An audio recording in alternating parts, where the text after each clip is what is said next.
Portugal Bangla press ক্লাবের নবনির্বাচিত কমিটির সঙ্গে শুভেচ্ছা বিনিময় ও মতবিনিময় সভার আয়োজন করেছে স্বেচ্ছাসেবক দল পর্তুগাল শাখা। স্থানীয় একটি কমিউনিটি হলে এই সভা অনুষ্ঠিত হয়। অনুষ্ঠানে নবনির্বাচিত কমিটির সদস্যদের ফুলেল শুভেচ্ছা জানানো হয় এবং তাদের দায়িত্ব পালনে সাফল্যের কামনা করা হয়। বিস্তারিত দেখুন সমীর দেবনাথের প্রতিবেদনে।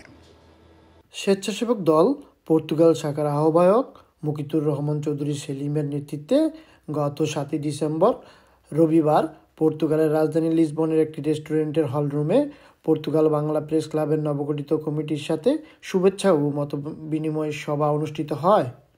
বাংলাদেশ জাতীয়তাবাদ স্বেচ্ছাসেবক দল পর্তুগাল শাখার সদস্য সচিব মোহাম্মদ সুজন মিয়ার সঞ্চালনায় সভার শুরুতে পর্তুগাল বাংলা প্রেস ক্লাবের নবগঠিত কমিটিকে ফুল দিয়ে বরণ করে নেন বাংলাদেশ জাতীয়তাবাদ স্বেচ্ছাসেবক দলের নেতারা।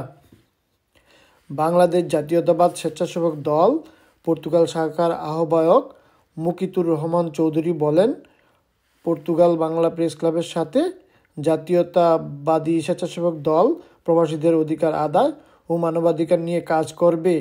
পর্তুগাল বাংলা প্রেস ক্লাবের সভাপতি রনি মোহাম্মদ বলেন, জাতীয়তাবাদী স্বেচ্ছাসেবক দল ফ্যাসিস্ট সরকারের মতো আচরণ করবে না বলে আমার বিশ্বাস। বাংলাদেশ জাতীয়তাবাদী স্বেচ্ছাসেবক দল পর্তুগাল শাখার যুগ্ম আহ্বায়ক রিয়াজ উদ্দিন আহমেদ বলেন, আমরা প্রবাসীরা রাজনীতি করি দেশের উন্নয়নের জন্যে, নিজেদের উন্নয়নের জন্যে না। আমরা পদ পদবীর জন্য রাজনীতি করি না, ক্ষমতার জন্য রাজনীতি করি না।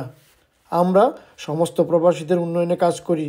বাংলাদেশ সরকারের উন্নয়নের সহযোগী হিসেবে জাতীয়তাবাদী স্বেচ্ছাসেবক দল কাজ করে যাবে।